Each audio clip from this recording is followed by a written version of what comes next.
Ya, semakin panjang ya nampaknya, betul kata Presiden ke-7 Republik Indonesia Joko Widodo. Ini nampaknya setelah ijazah, skripsi, setelah ini kita nggak tahu apakah KTP, kemudian juga SIM, bahkan surat tanah ini juga akan dipersoalkan begitu. Kita akan langsung bahas pemirsa dengan narasumber yang sudah hadir di Apa Kabar Indonesia Malam. Pada malam hari ini sudah ada Bang Andi Aswan yang merupakan Wakil Ketua Umum Jokomania. Selamat malam Bang Andi. Malam Mbak Tiara, malam pemirsa TV One, sehat-sehat ya? Selalu. Alhamdulillah, baik di sebelahnya sudah ada Prof. Swaib Amiruddin yang merupakan Guru Besar Ilmu Politik dari Untirta. Selamat malam Prof. Swaib. Terima kasih sudah bergabung di Apa Kabar Indonesia Malam. Mungkin saya ke Bang Andi terlebih dahulu. Bang Andi, sebelum saya masuk ke persoalan skripsi ya, tudingan baru dari Roy Suryo CS ini. Saya mau tahu update dari pelaporan Pak Jokowi terhadap Roy Suryo CS berkaitan dengan pencemaran nama baik. Ini sudah sampai mana? Ya kalau udah sampai mana yang mengetahui itu adalah tim hukum beliau ya. Tapi itu terus berjalan ya. Jadi jelas Polda Metro Jaya ini sedang mengumpulkan bukti-bukti, kan sudah 29 orang yang diperiksa. Betul. Kemungkinan juga nanti akan bertambah kalau diperlukan. Dan juga bukti-bukti yang mendukung itu memperkuat kembali misalnya ya. Bukti-bukti yang sudah diterima dari Puslapor gitu kan. Nah, ini nanti akan dikumpulkan dan diamati cermat oleh para penyidik ya. Dan segeralah kita berharap dapat dinaikkan dalam tahap penyidikan gitu. Jadi ada tersangkanya gitu loh. Sekarang kan dia mengatakan nggak punya tersangka ini kan. Baru kita dipanggil-panggil aja kan begitu. Kan ibarat seperti menantang gitu mereka itu. Ya kita lihat aja Mbak Tiara nanti. Baik, selesai permasalahan ijazah. Sekalipun belum 100% ya sebenarnya Bang ya. Ini masih kemudian ini menjadi polemik. Dari pihak kepolisian sudah menyebutkan sebenarnya itu ijazah Pak Jokowi adalah asli, begitu muncul lagi tudingan berkaitan dengan skripsi yang dimiliki oleh Pak Jokowi. Anda sendiri melihat sebenarnya kenapa sih harus ada tudingan ini setelah yang kemarin sebenarnya sudah dikatakan sudah hampir selesai permasalahannya. Publik sudah adem ayem, kenapa harus ada permasalahan lagi? Ya ini kayak kita main bola ini udah istilahnya 3-0 ini sudah kan. Artinya Puslapor udah matain itu identik kan itu asli lah ya.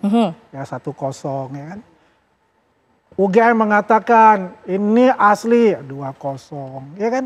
Ya 3-0 ya dari teman-temannya Pak Jokowi ya. Juga dari foto-foto yang diberikan kepada Puslapor dan sebagainya kan itu sudah menjelaskan untuk itu. Nah sekarang dicari nih. Wah. Apalagi nih kira-kira kan begitu. Yang dia cari adalah ya udah coba ulak-kulik itu skripsi. Maksudnya kemana nih Abang kalau nangkep? Kenapa harus skripsi dikulik-kulik lagi? Buying time lah menurut saya. Ya kan? Ini kan udah nanti hampir selesai gitu kan. Wah diperpanjang lagi nih. Kayak buying time gitu loh. Ya artinya ada dalam diri mereka itu. Wah ini sudah resah nih, sudah was-was nih semua ya kan. Buying time goalsnya nanti maunya apa? Ya buying time ya akan panjang nih permainan, episodenya akan bertambah gitu loh. Tujuannya? Ya tujuannya ya itulah. Kita mesti melihat nih apa sih sebetulnya maksud dan tujuan mereka. Kalau kita tanya mereka nggak tahu maksud tujuan itu sebetulnya. Yang saya khawatirkan ada dalangnya di belakang yang bisa mengatur itu gitu loh. Oke, kita tahan. Nanti kita akan masuk ke siapa sebenarnya aktor yang diduga berada di balik ini semua begitu ya Bang Andi. Saya ke Prof. Swaib. Kalau Anda melihat komunikasi politik yang saat ini sedang dibangun, mulai menyasar data pribadi dari Presiden ke-7, Pak Jokowi begitu ya. Ini apa sebenarnya maksud dari ini semua, Prof? Ya ini sebenarnya memperpanjang situasi dan kondisi aja. Ya. Sepakat berarti ya tadi ya? Ya saya sepakat dengan Bang Andi tadi ya. Jadi memang kalau misalnya ada kelompok-kelompok tertentu yang ingin melakukan salah satu penggiringan opini, maka itu pasti secara kalkulasi sosiologisnya ada tahapan-tahapan. Ya mungkin kalau kita bicara ijazah ini kan tahapan terakhir dari sebuah proses pendidikan. Ijazah kan semua orang yang sarjana dapat ijazah. Tapi ternyata sekarang masuk di fase kedua. Fase kedua itu sebelum dapat ijazah ternyata ada sidang skripsi. Gitu ya. Nah mungkin ada rangkaian di sini. Jadi kalau misalnya ini sekarang di otak-atik lagi skripsi beliau, ini kan sebenarnya sederhana sekali kan gitu ya. Pertama sudah dikatakan bahwa Pak Jokowi sudah selesai dalam proses pendidikan.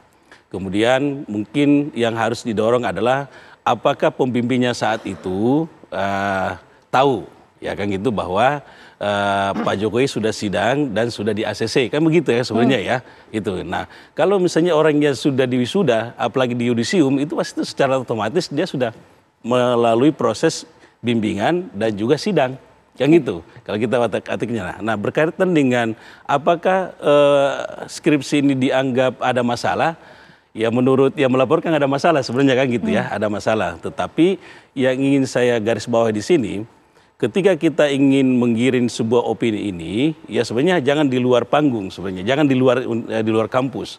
Ya harusnya opini ini dimasukkan dalam kampus, kemudian didesain dengan baik, apakah betul skripsi beliau itu dinyatakan ada hal di luar daripada ketentuan yang ada.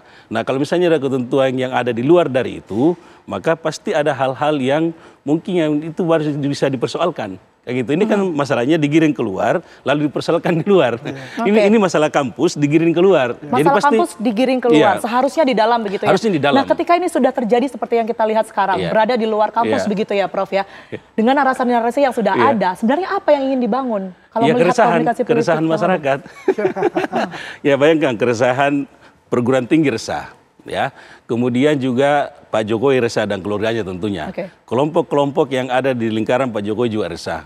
Mungkin juga kelompok yang melaporkan juga sekarang juga mungkin akan menghadapi situasi juga ada keresahan di situ.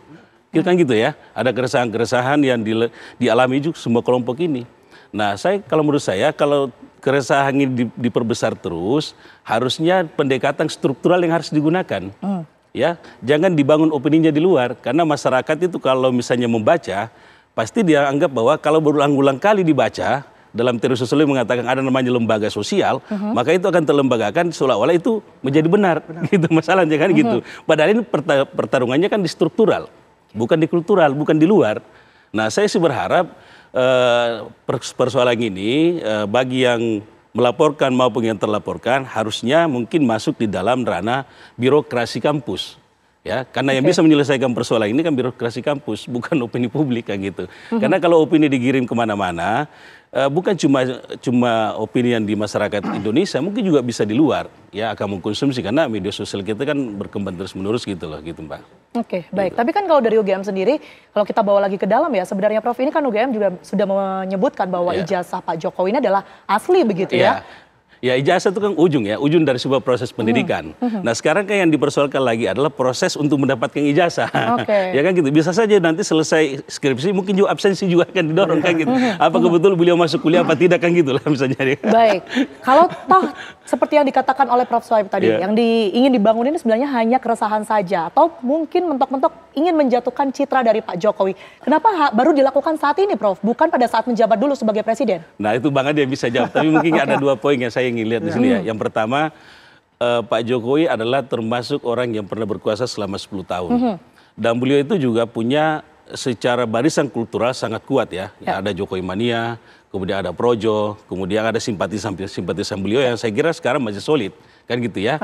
Jadi dianggap ini kayaknya masih kuat nih posisinya. Kan gitu. Nah, coba kita lihat sekarang ini dengan penggiringan opini yang sangat kuat, juga kan kelompok-kelompok beliau juga mulai muncul kan sekarang ini, mulai muncul untuk melakukan pembelaan, tanda kutip ya.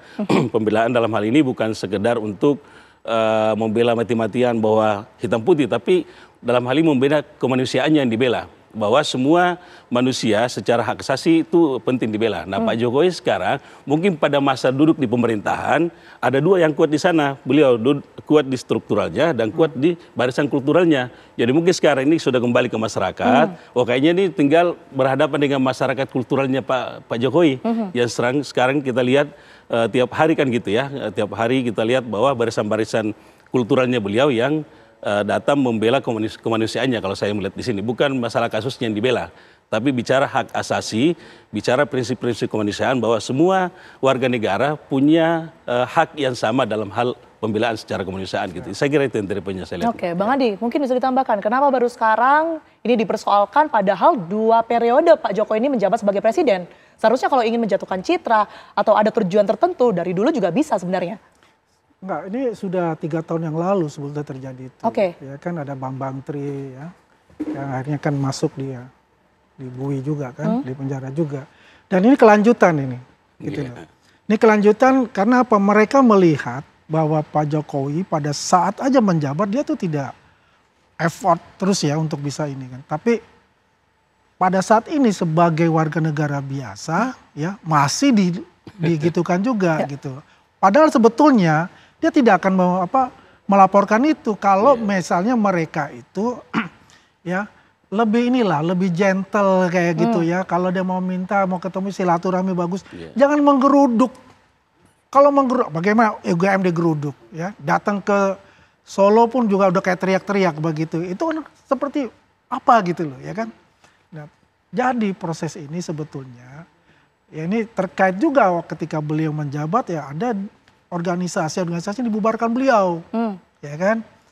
Ya kemudian ya adalah mantan-mantan yang menteri-menteri yang dipecat oleh beliau juga sakit hati kan?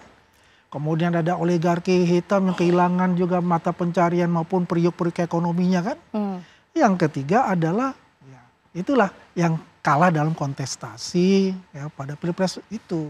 Ya itu juga mereka merasa ya ini kurang nggak puas lah untuk itu. Nah, ini disisit gitu kan. Ini adalah saatnya saya balas dendam lah istilahnya quote unquote ya.